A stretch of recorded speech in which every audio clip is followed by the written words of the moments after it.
Hello students, welcome to my channel SDK Pathshala. Today we are going to discuss about statics and dynamics of fluid. So, what do you mean by fluid? Do you know what are fluids? Fluids are the substances which can flow. So, fluid is of two types. One is liquid and another is gas. Okay, so all the liquids and gases are togetherly known as fluid because they can flow from one place to another place. Okay. Now, do you have an idea of pressure? What do you mean by pressure? Suppose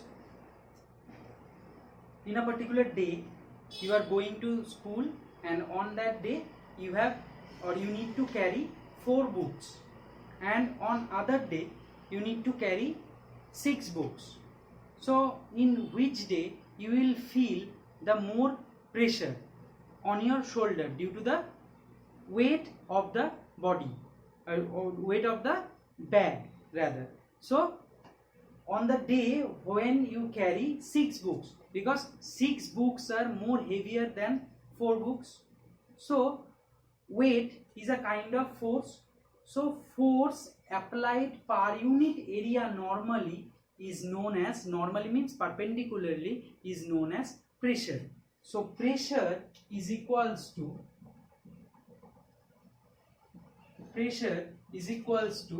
force by area.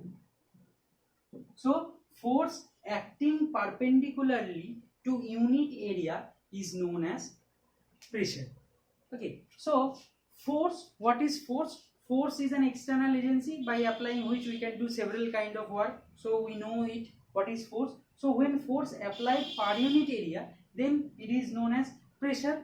For example, suppose there is a brick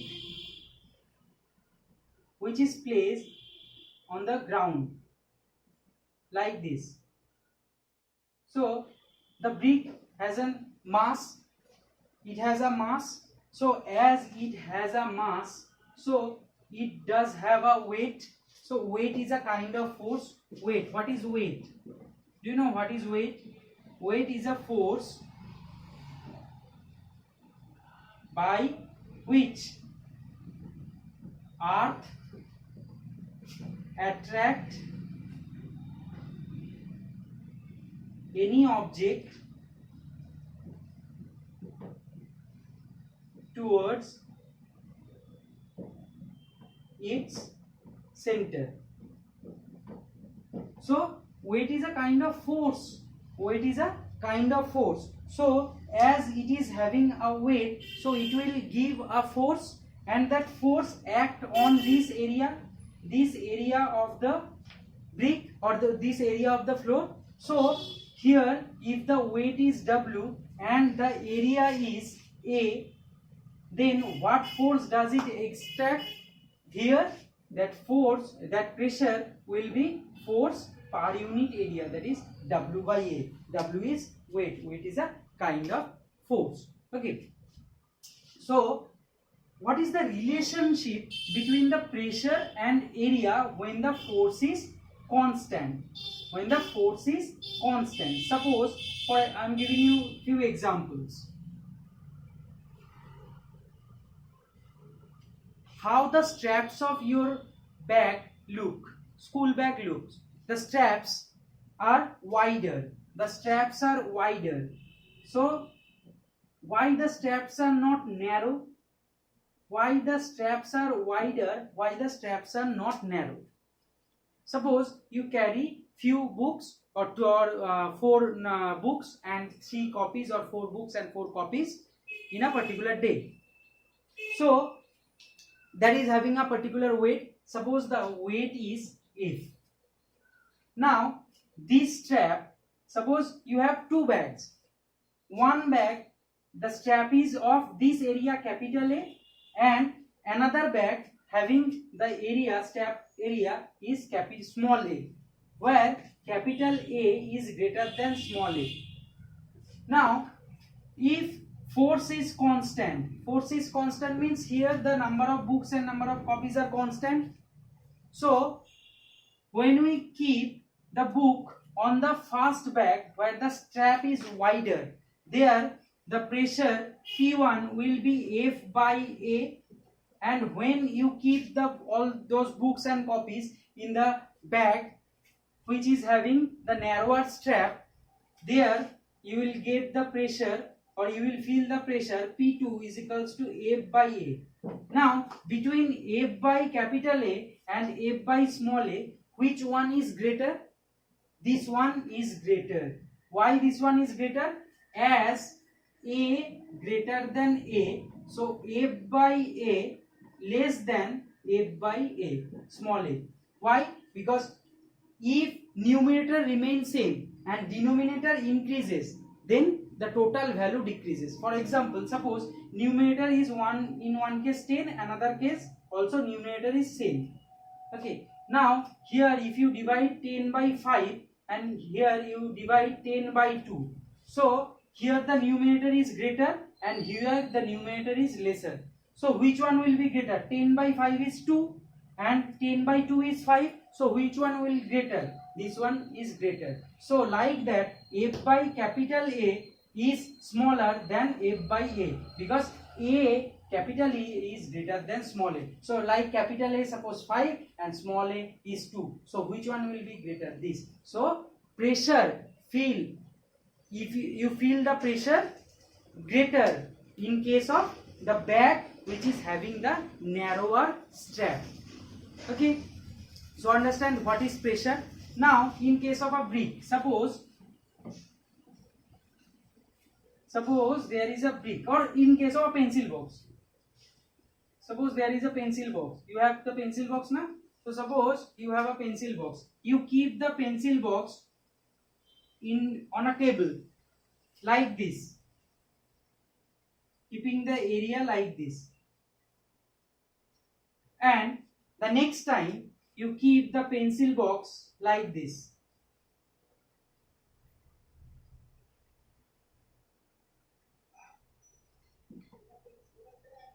Okay, so these are the two cases, same pencil box. On the first case you keep the pencil box like this, and in the second case you keep the pencil box like this.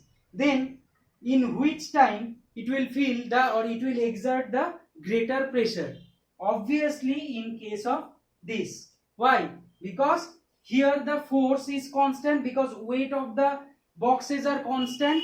Weight of this box is the same box like this. So these two boxes are same, so they are having same weight.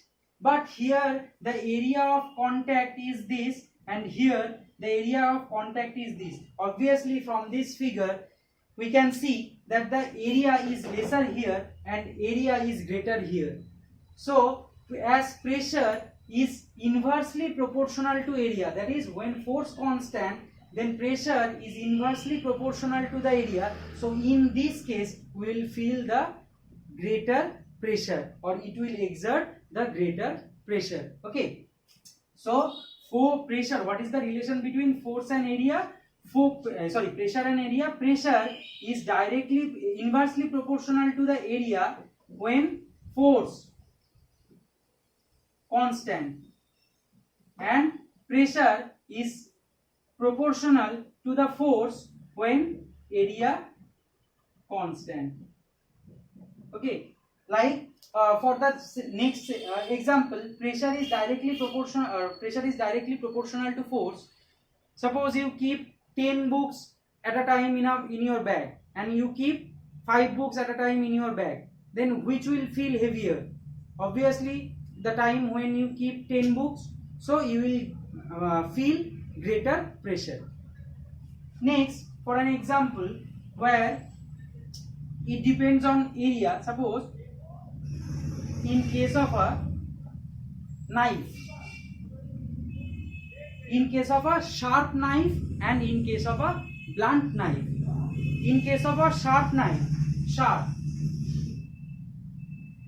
What is the meaning of sharp knife? Sharp knife is a particular knife whose edge is very thin edge. And in case of blunt knife, the edge is thick. So by applying same force, in which case you will get the, or you will apply the greater pressure. You will apply the greater pressure in case of the thin edge, because area is less. As area is less, so pressure will be more. So it is easier to cut something with a sharp knife than a blunt one. So these are the few examples of pressure. Next, so what is the unit of pressure? As we know, SI unit of pressure. SI unit. SI unit of pressure is force. What is the SI unit of force? You know na, Newton, and area meter square, and this Newton per meter square is known as Pascal. Newton per meter square is known as Pascal. So 1 Newton per 1 meter square is known as 1 Pascal. So Pascal is the another unit of pressure. Newton per meter square is the unit of pressure, which can be said as Pascal. Okay, bar, torr, these are also unit of pressure. Bar, torr, these are also unit of pressure. Okay, next, so how pressure is related with a fluid?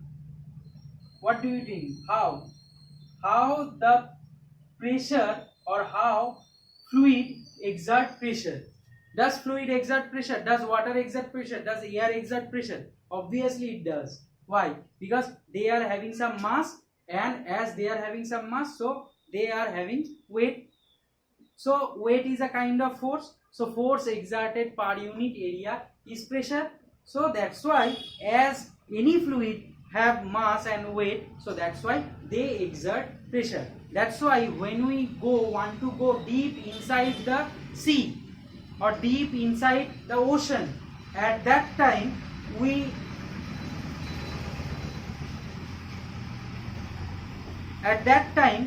need to have some instrument which will keep us safe from the huge air pressure.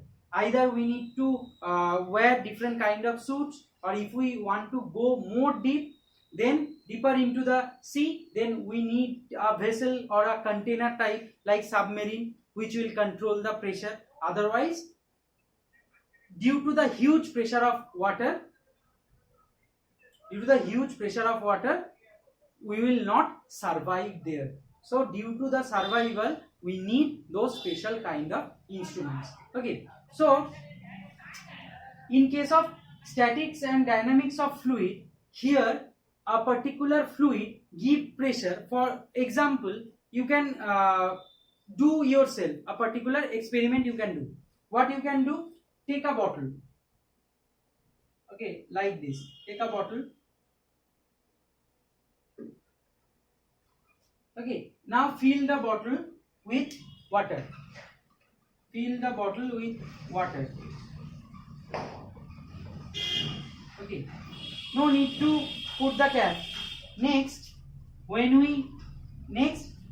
put 3 holes, or make 3 holes. One here at the point A, one here at the point B, and one here at the point C. Then what you will see, that the water comes out from A, B and C, but water comes out like from A like this, from B like this, and from C like this. So in which case water will go further? In the case of C, water will go further. Why? Because of the pressure. As we go deep inside the liquid, then the pressure will be more, because above the C point, lot of water is there, or more water is there than that of B and that of A. So that's why they are having the huge mass, and that's why at the point C they exerted more pressure. Okay, so whenever we go deep inside a liquid, more deeper will be the place, more will be the pressure.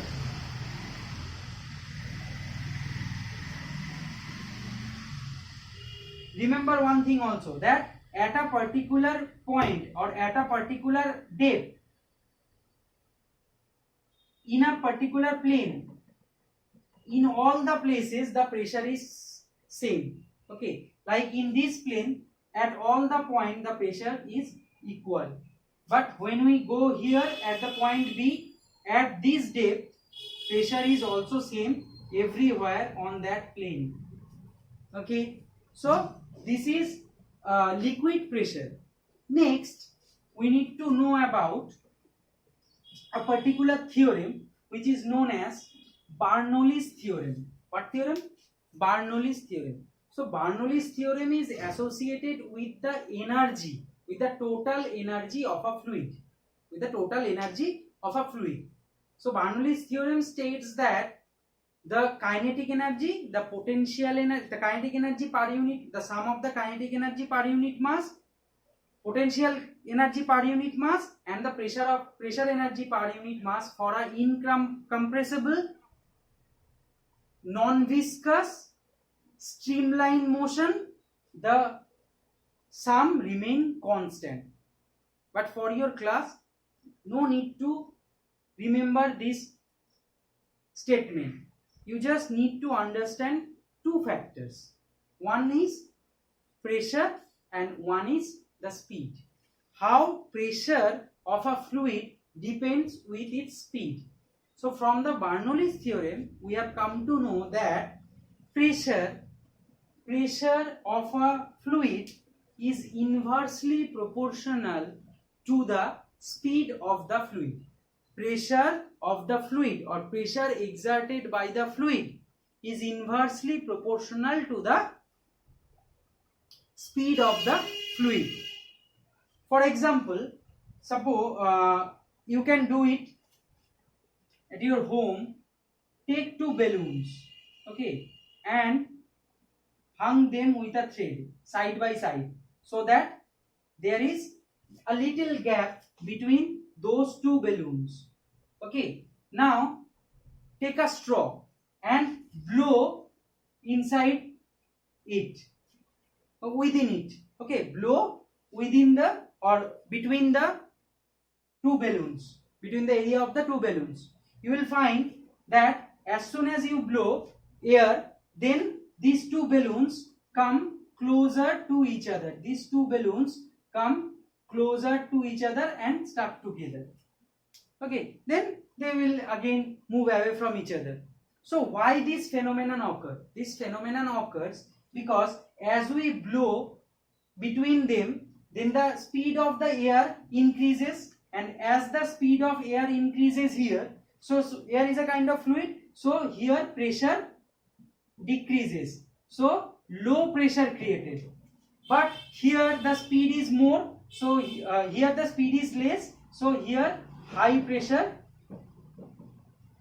So air will come from high pressure to, or any fluid can flow will flow from high pressure region to the low pressure region. So it will give a force on the balloon, and as it will provide a force or give a force on the balloon, so the balloons are stuck together. You can do the same experiment with 2 pages of your science book. Take 2 pages, okay, like this, and 2 pages like this, and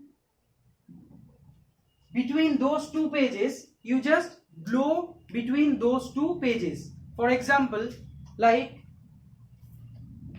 take a book like this, and if you blow between these 2 pages, what you look, that as soon as we blow, then the 2 pages stuck together. So why this phenomenon happen? Why those 2 pages stuck together?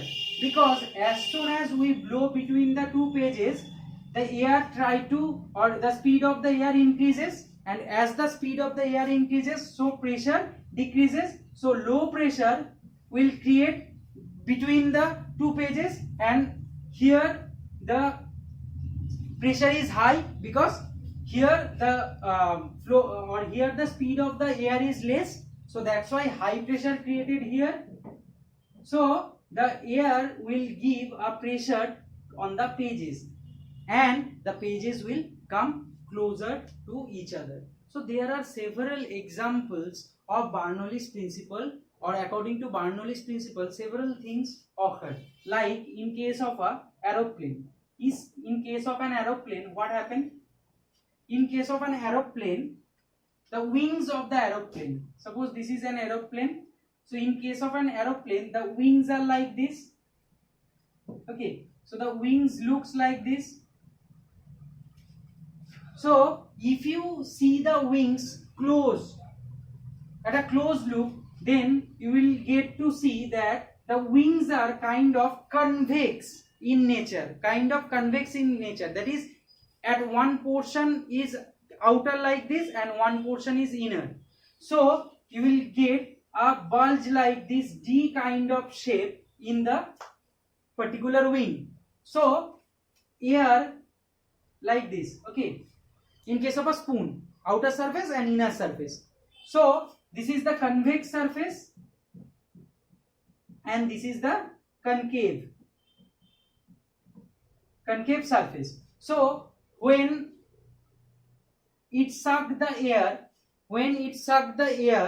then the air will pass, because there are few fans are there in the wings, attached to the wings. So when they suck the air will come and flow through these wings. So whenever air flows or air will flow, then due to the difference between the speed, why the difference created? Because it is not a plane surface, it is a spherical surface kind of thing. So one is convex, another is concave. So from the upper side, from this upper portion, the air can move very easily. So speed is more.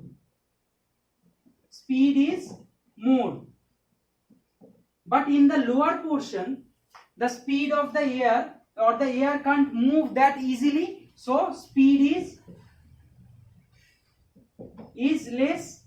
Okay, so which pressure? Speed is more. So that's why here at the upper surface low pressure is created, and the down surface or lower surface high pressure is created.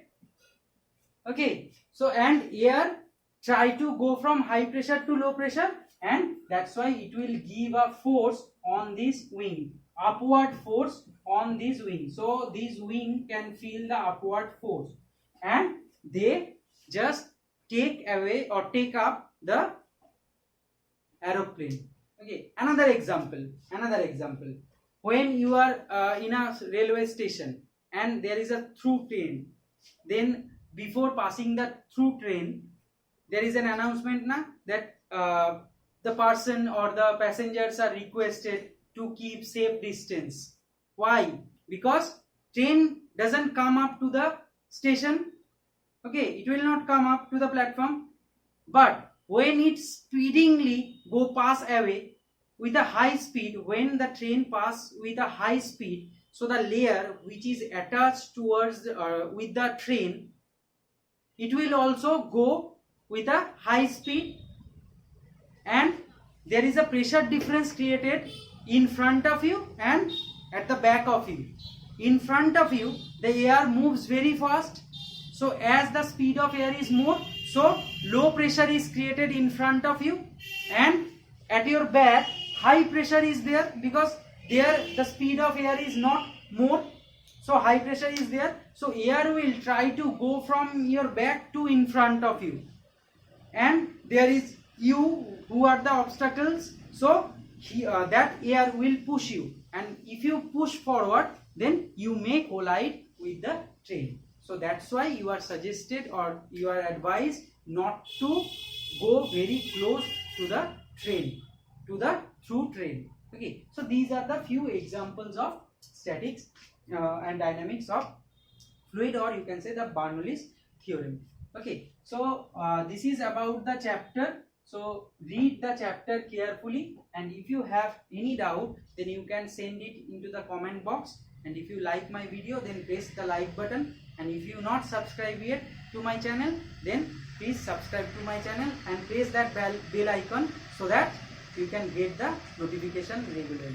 Thank you.